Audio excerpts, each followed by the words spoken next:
Welcome to Channel 17, the Town of Colonie Government Channel.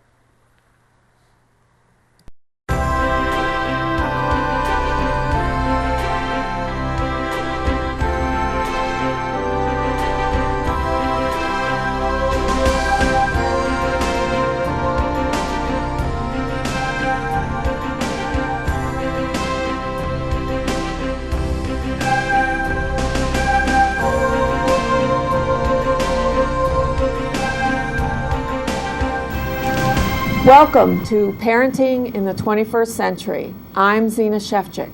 Today we're going to talk about building a healthy and smart baby with Ellen Cooper and Tarasha Darden-McKoy, who are community educators from Cornell Cooperative Extension of Albany County and Rensselaer County. Thank you for coming today. Thank you for having us. Thank you, Zina.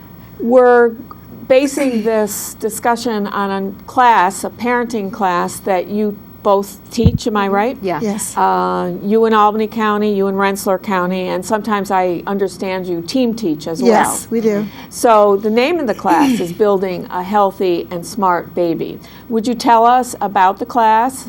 This class is designed for parents who are planning on being pregnant, those who are pregnant, or parents who are in the first year of having their brand new infant or baby. The class helps parents prepare for those who haven't gotten pregnant yet.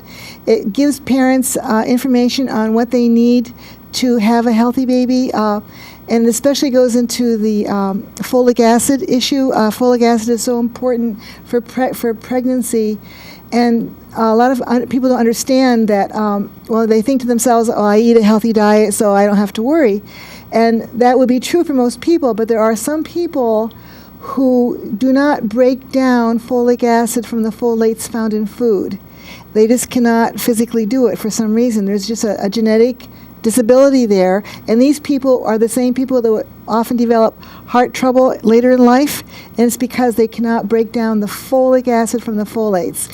And there's no way to know whether or not you're... Not unless you had a blood test. Unless you had a blood test specifically testing for whether you can break down folates from food. And 14% of the population, that's 14 out of 100, have this difficulty. And no one would know who that would be unless you specifically blood tested for if you can break down folic acid from folates in food. And what happens if a mother gets pregnant who cannot break down the folates into folic acid, anencephaly or spina bifida can occur in the baby, and these are both anencephaly is life threat. The baby will die, and spina bifida, the baby will have a lifetime of being disabled and have a lot of difficulties with surgeries and so that's a spinal issue. It's a the brain anencephaly. The brain does not fully develop. So this is one of the major things that you can do if you're thinking about getting pregnant or you are pregnant, is to make sure that you're getting enough folic acid. Exactly, and just eating a good diet for those people who have difficulty wouldn't be enough because they cannot physically break it down. The baby's brain, when a mother first gets pregnant, the baby's brain is the first thing that forms. So yes, and if the mother is low on folic acid when she first gets pregnant, even if she finds out like a month or 6 weeks into it that there's now I need to take vitamins, and the folic acid is there, it may already be it would have been better to start before the baby's even conceived, for those who do have difficulty. So we know for those who are planning on being pregnant, we talk about that. And then when you're pregnant, what to eat during pregnancy, healthy foods and doctor visits and reducing stress, trying to reduce some stress because the stress is transmitted to the unborn baby. The babies do hear while they're being, growing, thank you, while they're growing, and stress can be conveyed to the baby. So, just letting parents know that, and then when the baby's first born, what to expect, and also the first, infants and crying and eating and all that we talk about. I really like the title of the class, the word building a healthy and smart baby, which says that you can actually do something to determine whether your baby is healthy and smart. Absolutely. And so that's like you do have some control. It's not just a passive state of being pregnant. So I really think that says a lot about taking care of yourself while you're getting pregnant and while you are pregnant. So tell us what else is involved in this class. What other components? Here we have a PowerPoint, and we have video segments again. We have handouts and discussion, and we do a lot of demonstrations. And we talk about when babies are first born, the nutrition. You go with your doctor's advice, but there's a lot of information that parents can have because the time with your doctor is often limited. Yes. And a lot of times you forget what you want to ask the doctor, and then you think of it later. And a lot of times doctors do not have some of the newest information.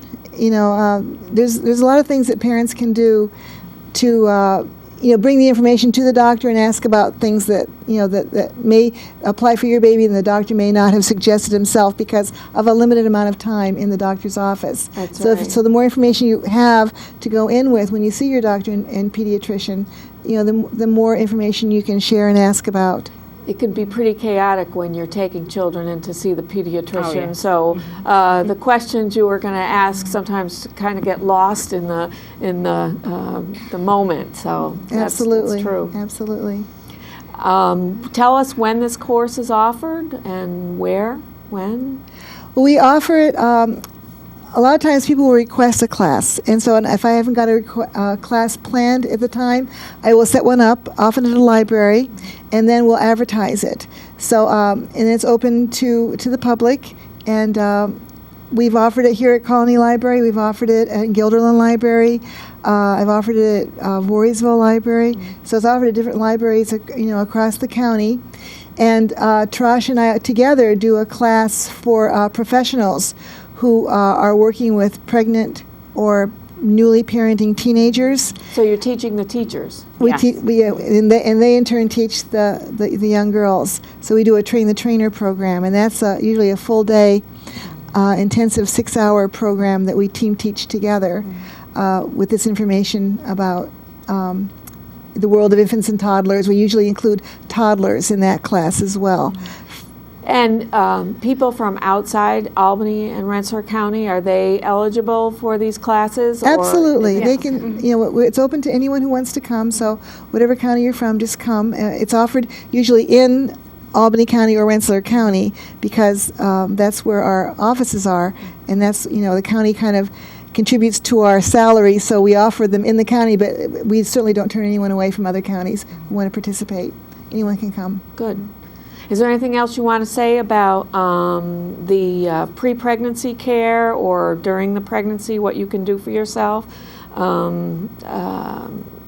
Is it true that doctors say you should plan a year in advance of pregnancy if you can have your body at its pregnancy best? Is that, I think I've seen that somewhere written. I wrote that down. Yeah. I'd heard about that.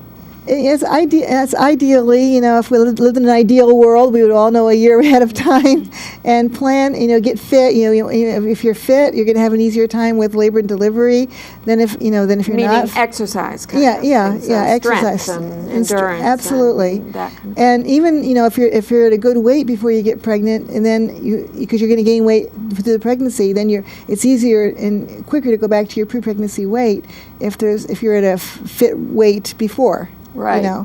So the more muscle you have, the more quickly you're going to lose, the pregnancy weight that you gain.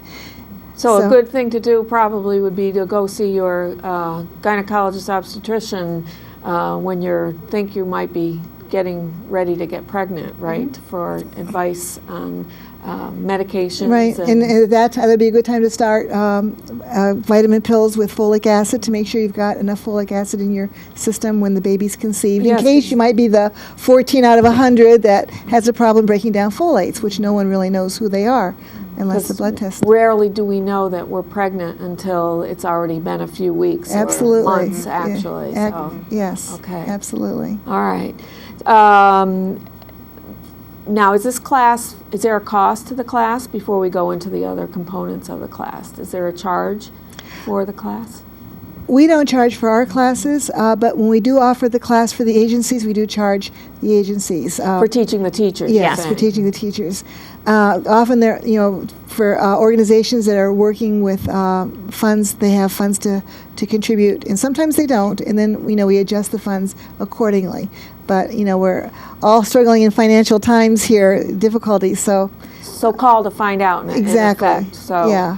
How long is this? Is this like a one-time class that you give? Is it like a 60 or 90 minutes, or is it successive? I would love to do it. I would love to have 3 hours to teach this class, but often parents can't afford that kind of time. So I try to do it in 90 minutes, an hour and a half class, and it's power-packed, information-packed class, and I'm giving out a lot of information. And sometimes it's too much information for 90 minutes, but at least if they have the information, they can then go and realize that there's, I didn't know about this, I can find out more information. So that's basically how I run it, just to give them the information, and then if they want more information about a specific topic or part of the class, they can then ask me after, and I can send them more information, or they can go on their own then and find out more information about a topic that they really didn't understand or didn't realize, and now find they really want more information about a specific part of the class. Right.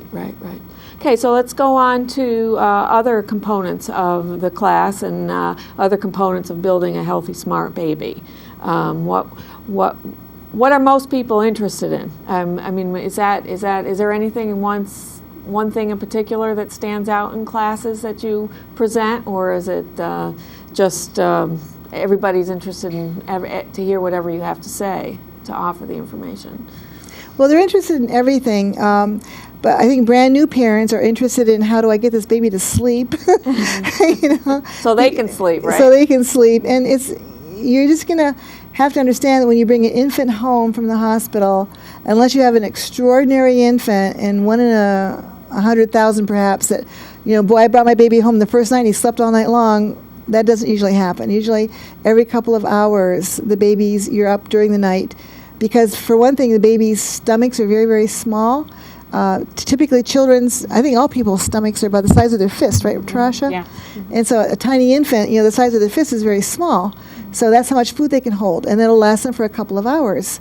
And so when they're up every couple of hours, when they're tiny, that's to be expected, because their tummy can't hold much more than a couple of hours worth of food at one time. So you're up often during the night, feeding the baby, and then you have burping the baby, and you have gas issues, and then often you hear parents say that their schedules are completely, they sleep all day and are up all night, and that happens a lot, and eventually they will turn around to having more sleep during the night and less sleep during the day, but sometimes that takes a couple of months. So it's a real adjustment period for the baby as well as the parents. Yes. Just to expect the unexpected. Well, to expect to be disrupted, I guess that's what things will change. So it's not going to be. And it's important if parents can possibly get extra help during that time, for those who are like single moms who don't have any extra support, to find somebody who can help come in and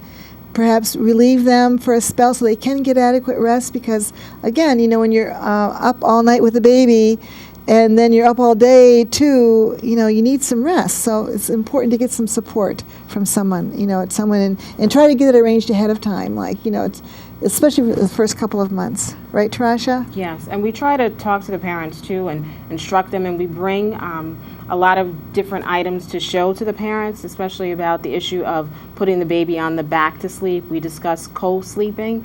We discuss the importance of putting the baby in its crib and putting the baby on its back. And we also talk about sudden infant death syndrome and ways in which the parents can help to reduce that from happening, because they don't know what causes a child to die suddenly, but they do know there are some factors that can help to diminish that from happening, and one of the ways is putting the baby on its back to sleep. I know I have a 21-year-old twins, and so 21 years ago, they were put on their sides.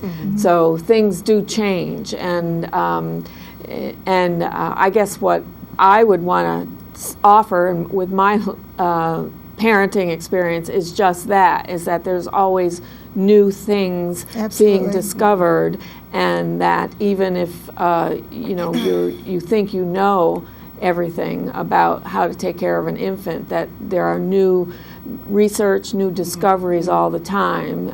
So it's worth educating yourself, whether through this class or through the websites that we'll offer later on.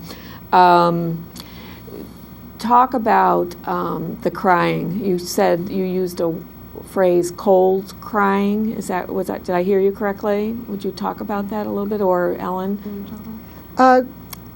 Babies are going to cry, and babies cry to let you know that they need something. And sometimes parents, especially when they're not getting enough sleep, or they're overtired, or they're stressed, they'll think that the baby is deliberately crying to make their life miserable. This baby won't let me sleep, and the baby's not crying to make your life miserable. The baby's crying because they need something, and that's their job. Their job is to cry and let you know they need something. And mom's job or dad's job or caregiver's job is to find out what the baby needs and address that need. One of the big things that have changed since probably when Tarasha and I were little is, don't pick up that baby, you'll spoil him, and let him cry. And that used to be one of the things that was taught by grandma and grandpa and, aunts and uncles, that, you pick up that baby too much and you'll spoil him. And research has shown that that's not true. Small babies, especially those under 6 months of age, cannot manipulate. And if they're crying, they need something. They truly need something. And it's parents' job to figure out what it is they need. There's a new, something that's just come out onto the market recently. It's called Dunstan Baby Language. And this lady, her name, I can't remember her first name, but her last name is Dunstan. And she has this gift for being able to hear sounds and decipher sounds that other people don't really decipher. It's a special gift that she was given by God, really. She was born with this, and she has this memory. Once she hears something, she remembers it forever. It's like this photographic memory for sound. And when her child was born, she picked up on his different cries, and it's kind of like the pre-cry. When a baby is first starting to cry, she would hear the sounds that he would make, and she remembered them because of her fantastic ability to remember.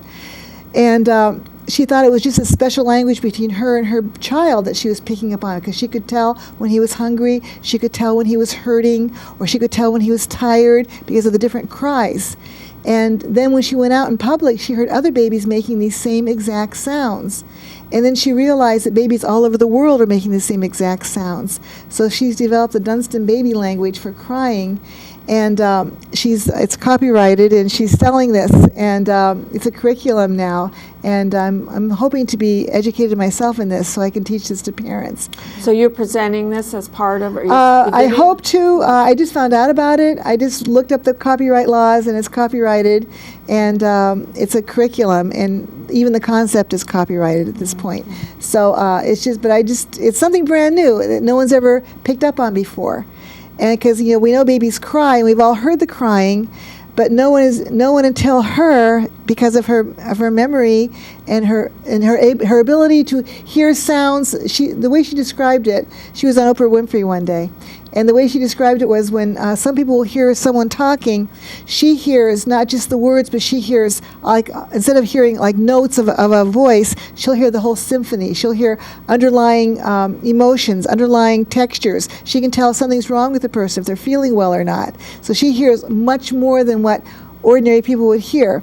But all of us can, when we're listening for it, can hear the sounds, the pre-cry sounds that a baby will make. So she believes that people can be taught to pick up certain indications from the child. Right. And actually, she's on YouTube. And if you go to YouTube, Google YouTube and Dunstan Baby Language, she talks about the first sound, which is the "neh" sound.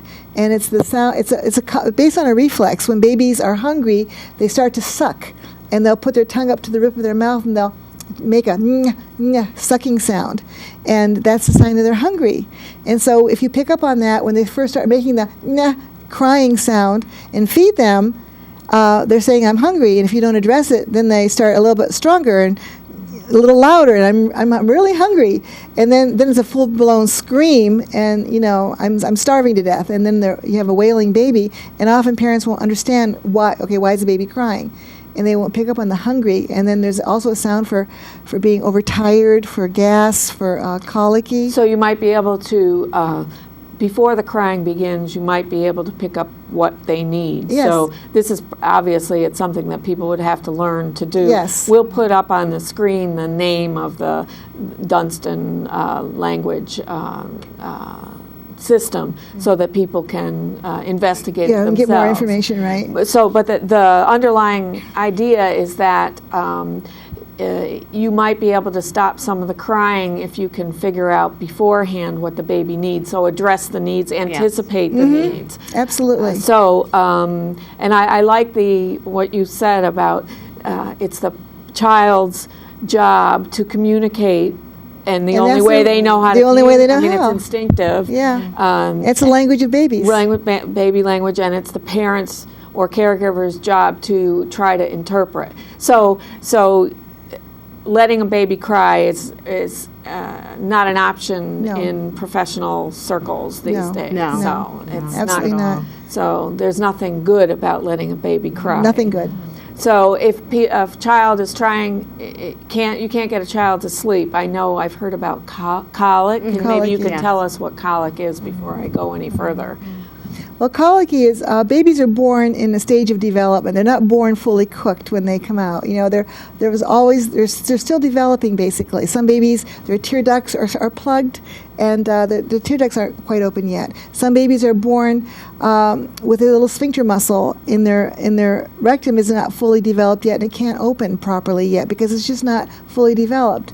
And so babies, the gas will build up and build up and build up until it's just a pain in your tummy. And anyone who's had bad gas knows what that feels like. It's very painful. Right. And it's just some babies just aren't fully developed yet, and they just have colic and gas, and you just need to work that out.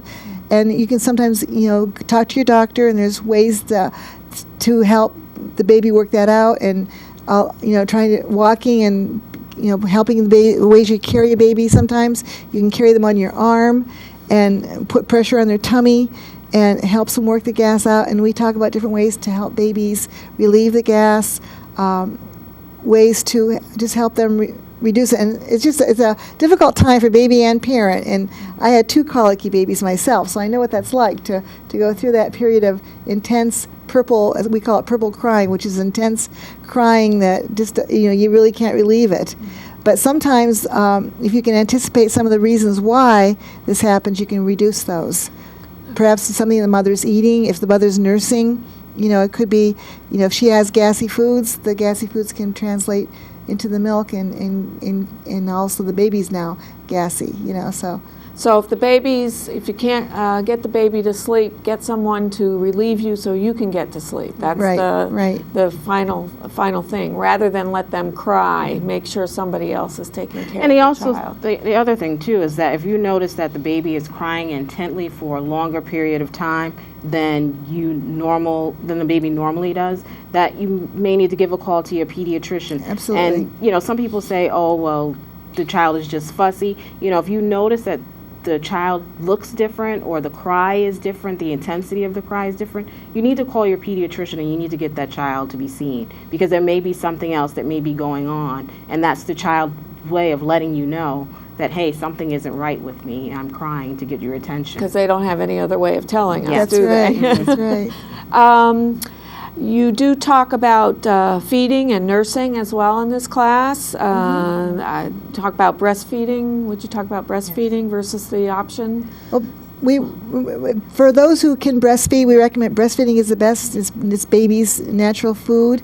If you can nurse your baby, that'd be the best way to go. Sometimes some mothers can breastfeed and maybe do some supplement as well.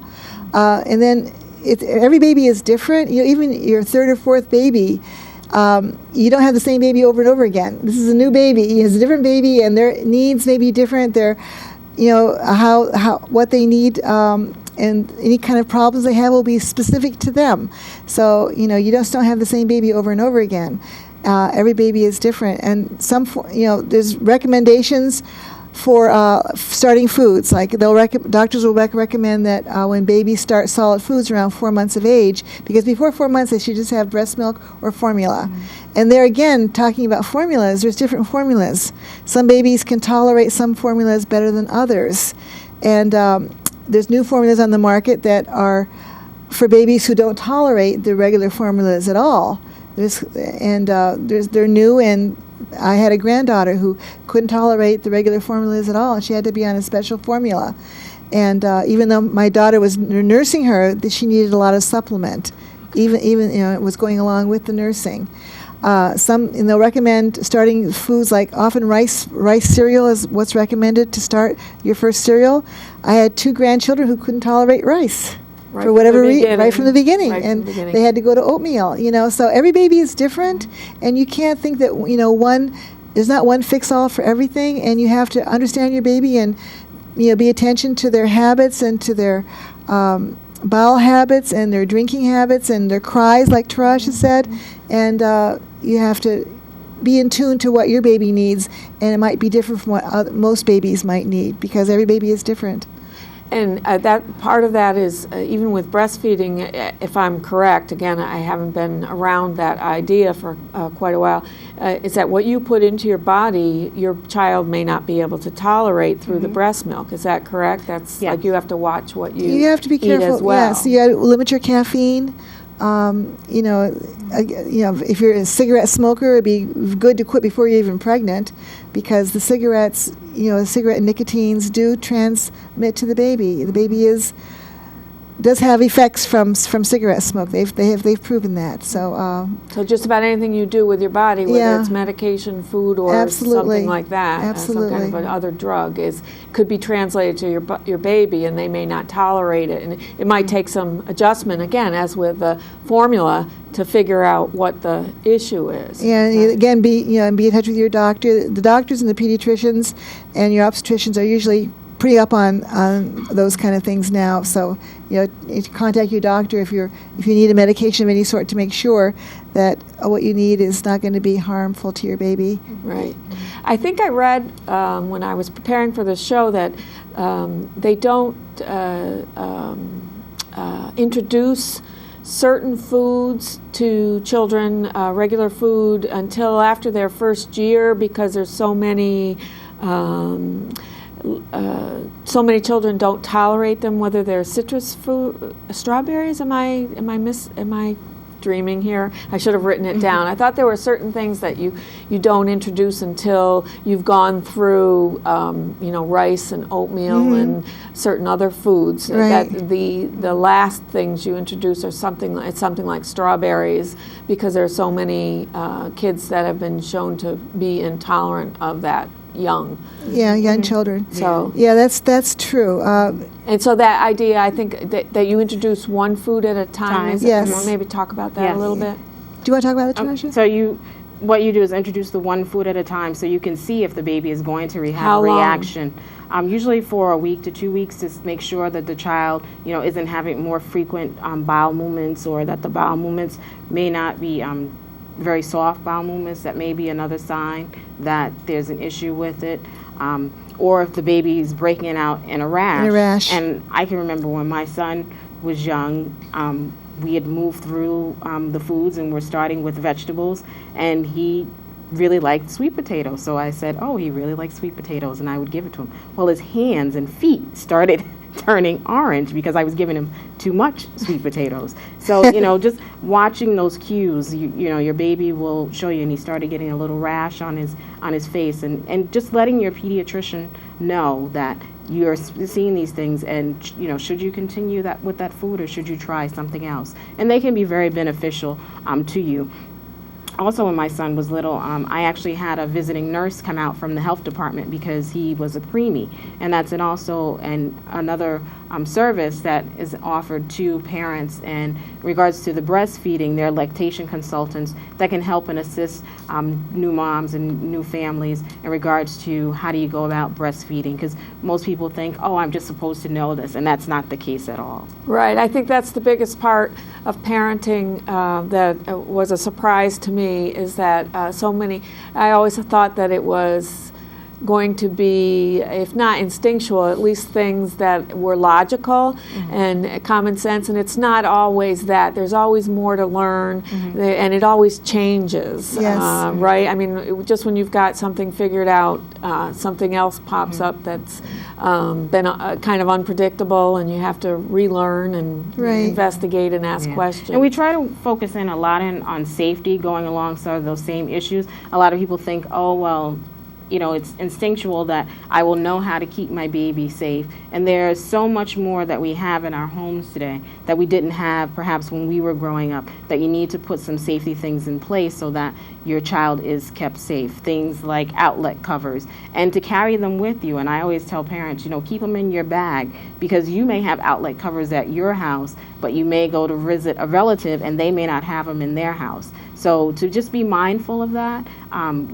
Pocketbooks, we all carry around so much stuff in our pocketbooks and bags, and just to be aware of that, because young kids are very adventuresome, and once they get to that toddler stage where they're venturing out, that's just a candy in a candy store for them to go looking through the pocketbook and finding things, and everything goes into their mouths. So just to be cautious and mindful of that.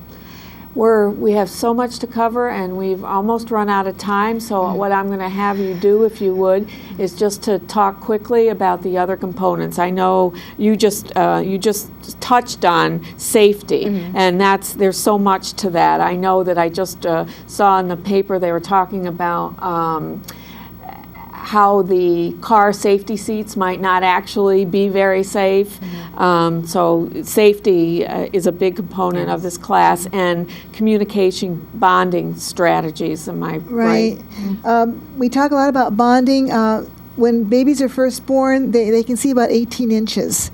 And even at the 18 inches, they see shadows, they see shapes. So what they'll do is they'll focus in on the eyes, because the eyes are these dark things in the middle of your face, and so they need that eye contact. They'll search for that eye contact. So when you hold your baby in your arms, it's about 18 inches to your eye. So just looking at your baby and bonding with your baby in that way just creates that bond. So there's a reason why.